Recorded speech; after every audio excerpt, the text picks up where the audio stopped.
The 2000s were a wonderful time to be alive for gamers. Whether you were sitting at your desk with a mouse and keyboard on PC, super smashing your opponents on GameCube, or playing the latest and greatest action games on Xbox or PlayStation 2, as a gamer, you would have been spoiled for choice. With so many good games that came out during this era, it was surprisingly difficult given how few systems you had to choose which way to look, not to mention all the amazing exclusives available. However, when you fast forward to 2025, the world of video games seems to have, well, I don't want to say it has slowed down, but I will say that the industry has rapidly been declining over the last 2 decades. As time went on, video games have seen a rather depressing shift. From being about giving gamers the best experience possible, to letting gamers pay absolutely absurd amounts of money just so you can have any resemblance of fun at all. In a world where companies like Activision, Blizzard, Ubisoft and Bethesda charge for the most basic of features and yet still fail to deliver a finished product in return. In response, gamers have opted to look into other methods to play the games that they care about. But more importantly, they opted to go back in time a few decades, to a time when games didn't charge money so players could have fun playing games, but rather reward gamers for just simply enjoying their games.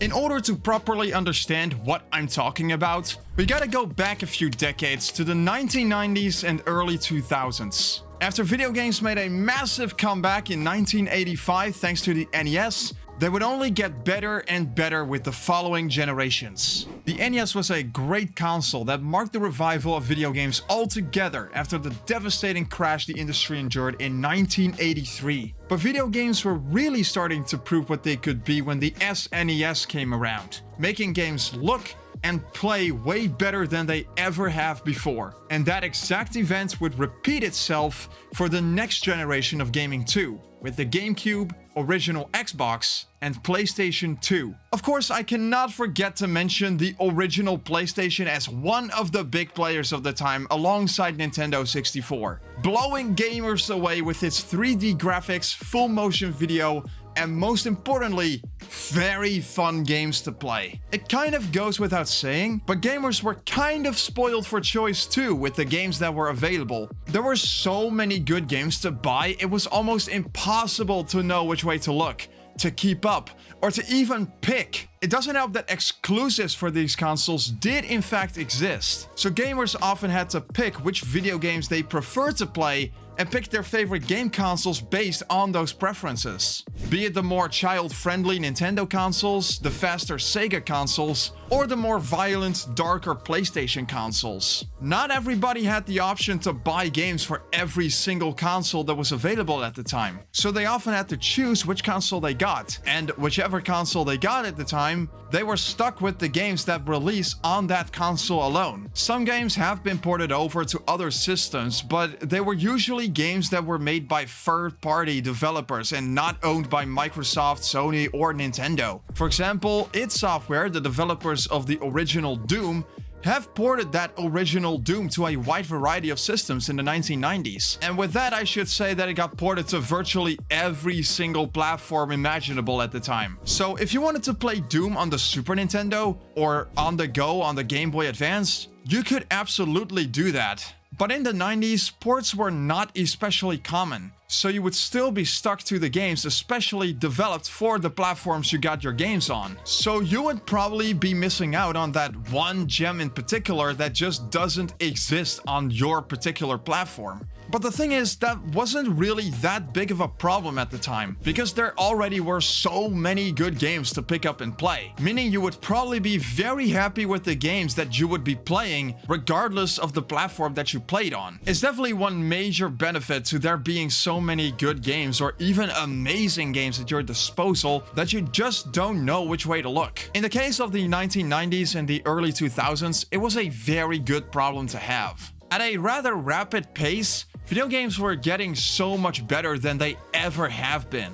Nintendo, Sega, and PlayStation were going above and beyond the Call of Duty to deliver gamers the best gaming experiences they could get with Super Mario, Sonic the Hedgehog, Crash Bandicoot, Spyro the Dragon, Castlevania, Altered Beast, Mortal Kombat, Street Fighter, and so many other amazing game franchises that are still played and celebrated today. And that's not even covering everything that got released on PC at the time with the ever-improving MS-DOS platform. Innovation didn't stop there either, as when the 2000s came around, had come up with some brand new consoles that were supposed to push video games even farther than they already did. With GameCube, PlayStation 2, and a brand new player in the gaming industry, Microsoft, who released their very first game console, the Xbox. To say that these consoles meant business would be one major understatement, doubling up on what the previous generation of gaming brought us and going even farther beyond what games could be. Rather rapidly, games started becoming even better than they already were, and that's saying a lot. This was the generation that brought us Dead or Alive, Burnout Revenge, Super Mario Sunshine, Mario Kart Double Dash, Tekken 5, Halo Combat Evolved, Need for Speed Underground 2, Peter Jackson's King Kong, and once again it was very difficult to know which way to look to pick which game to buy and play. But I realize I'm kind of rambling about all this.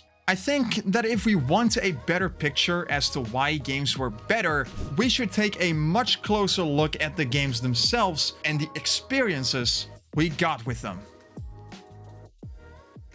Would you believe me if I told you the whole purpose of video games used to be delivering a great gaming experience rather than just making a quick buck? That video games would reward you for having a good time and making you have an absolute blast upon the very first few seconds of you starting up the game and play? Well, you better believe me, because it's true. Before the era of microtransactions, loot boxes, and companies barely giving a shit about an actually decent product, video games were focused a lot more on just delivering an actually decent gaming experience. Of course, there were some exceptions like licensed movie and tie-in games, but when games were good, they were extraordinary. One major trait that I think any game should have is making the player feel good in any significant way while playing the game. Not the sense of hopelessness you get because you cannot defeat an enemy because the enemy has a better weapon than you do, but the sense that anything can be done so long as you're patient and you can learn from the mistakes you make while playing the game.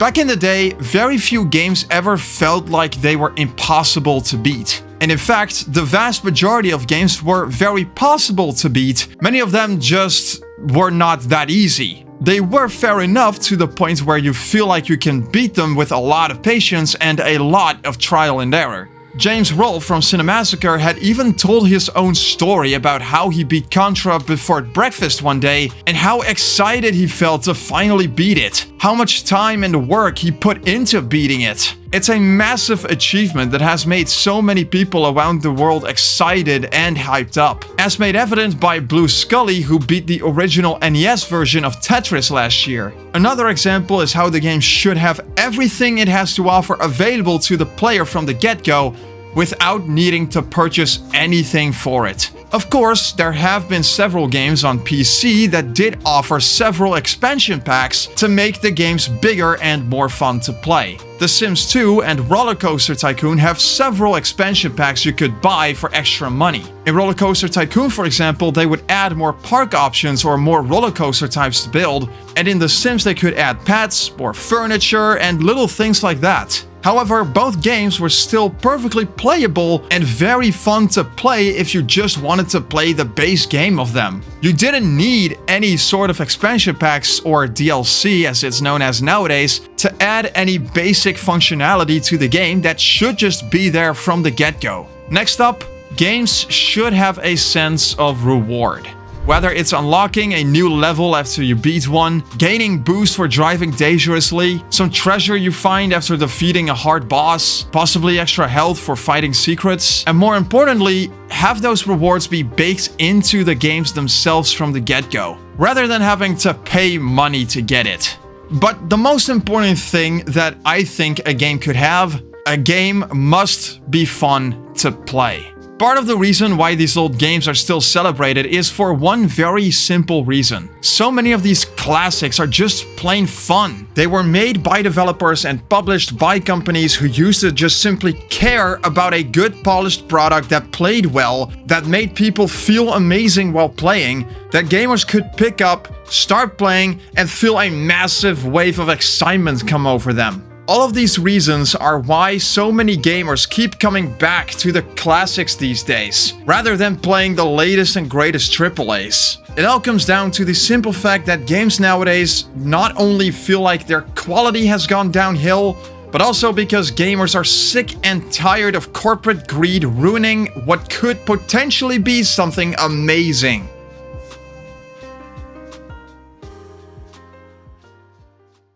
I haven't exactly been keeping up with very many games that are coming out anymore, which doesn't have much to do with the fact that I don't really care that much for video games, but rather it has to do with the fact that video games just don't really excite me the way they used to.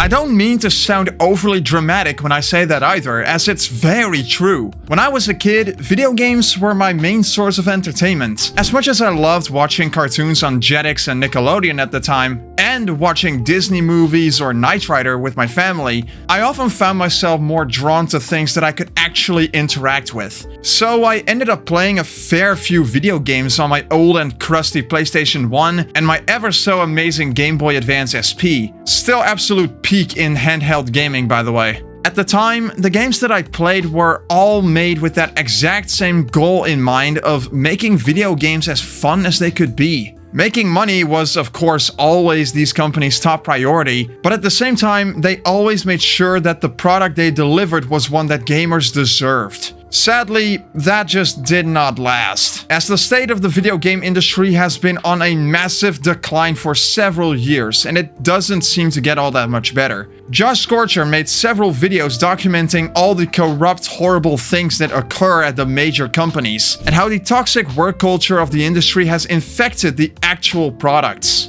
With all the horrible microtransactions, the insanely high prices that games go for nowadays, as well as the loot boxes and having to pay for basic features to function at all, it's also very sad, and I desperately just want video games to be fun again. There's a reason why indie game developers have been getting so much more attention nowadays, as they tend to have so much passion and love for the craft that they want to build a game of their own that gamers would actually want to play. It's why games like Cuphead got as much attention as they did. It's why Billy Bust Up is getting as much hype as it does. It's why so many indie games are celebrated and loved by gamers who just want to play a fucking good game.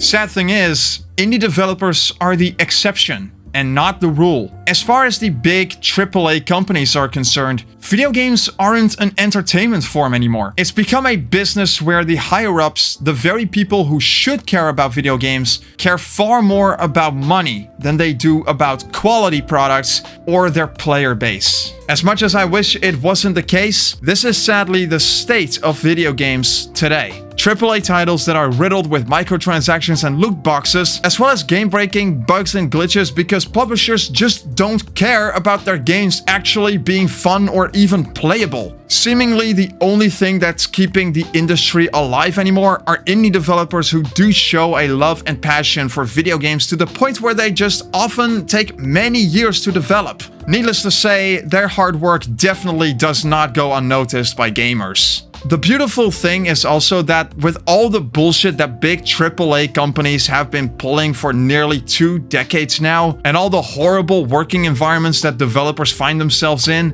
gamers have become sick and tired of it and resort to keeping up with indie game developers or invest into video game systems from decades ago, starting their very own retro games collection to play games from a time when video games were just plain fun. But what makes all of this the most interesting to me is that so many AAA games do have so much love and hard work put into them by the developers who genuinely do care about what they're making. The Doom franchise still gets so much love, and developer id Software still goes out of its way to give gamers the best possible experience they could possibly get with the franchise. Doom 2016 is still an absolute masterpiece, easily one of my favorite games of all time. But all too often do Activision, Bethesda, Ubisoft, or EA what they do best and bury all of their best games under all of the same slop that gamers have come to hate them for. So at the end of the day, you really cannot blame gamers for taking different routes to playing actually good games again. For how little care these big corporations put into their games, gamers are actually smart enough to be sick of it. They would rather jump through hoops to play the games that they want to play, even if they completely cross the boundaries of legality. Or better yet, they end up buying something old like an original Xbox, for example, because that's where the good games are anymore. And if you're on PC, lots of old games on that platform can be freely downloaded off of abandonware sites. Retro games are most certainly a hobby that I have and continue to enjoy for many more years. Some of my favorite games of all time, like Pokemon Ruby, Super Mario World, and Burnout Revenge, all came from this era of games where fun was what it's all about for a while. And I gladly encourage everyone else to get into some too.